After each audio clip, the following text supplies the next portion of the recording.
themselves are running the 108. Ka Ramakrishna Mission Vivekananda Cultural Center jong kanong ba Shillong nga KHASI tho ding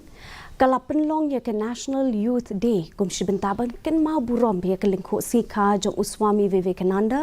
da ka bapen long ya ke jingno sinyang ya ke snam bat lapen long ru ya ki program tenrai haba ai jing kren hakani ke program u director jong ke National Institute of Technology u Professor Pinakeswar Mahanta ulaong ba ka Ramakrishna Mission kalakan tiu ya ki samla ka pensha ya ke jingmut jing perkhat jongki ban ya sngo tho jingmut lang iwe bat ban sngo kum shipara ula ongru bakapang pedeng jong ka National Youth Day ka day Youth for Digital India ha ka ba lingba ka jok digital shipon ki jing kala ken sawan on mi shibun ki kam ki jam bat la da don kam ru ye ki jing bai tingka ban ken tiu shu shu ki samla henrei ka jing sngo brio pat kila nang jar ngai la dangi pet sau dong jongi We have a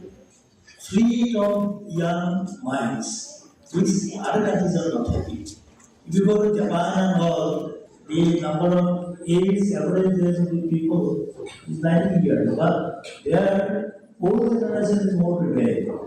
But we have a workforce, and the country has immense potential to boost it up its knowledge economy